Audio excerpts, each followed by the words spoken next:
সেদিন হঠাৎ অনেক ক্ষুধা লাগছিল, পরে ফার্ম গেটের এই রেস্টুরেন্টটায় চলে গেছি। দেন সাথে সাথে গরমে একটা লাচ্ছি অর্ডার দিছি, আর তারপরে হচ্ছে ভাবলাম কি খাওয়া যায়, পরে গ্রিল আর নান অর্ডার দিছিলাম। 2টা কোয়ার্টার চিকেন আর নানের সাথে ওরা কিন্তু একটা স্পেশাল সস সার্ভ করছিল, আর এই সসটা সবকিছুর থেকে মনে হয় সবচেয়ে বেশি মজা ছিল। মানে এত টেস্টি ছিল ওদের এই মেয়োনিজটা। আমি শুধু মেয়োনিজটা দিয়েই ফার্স্টে ট্রাই করতেছিলাম।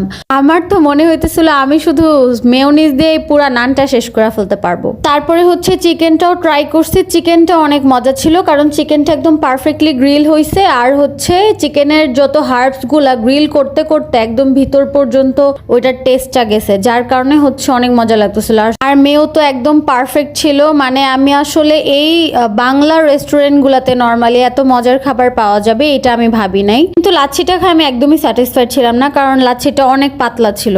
টেস্ট তেমন একটা পাই নাই আমি লাচ্ছি।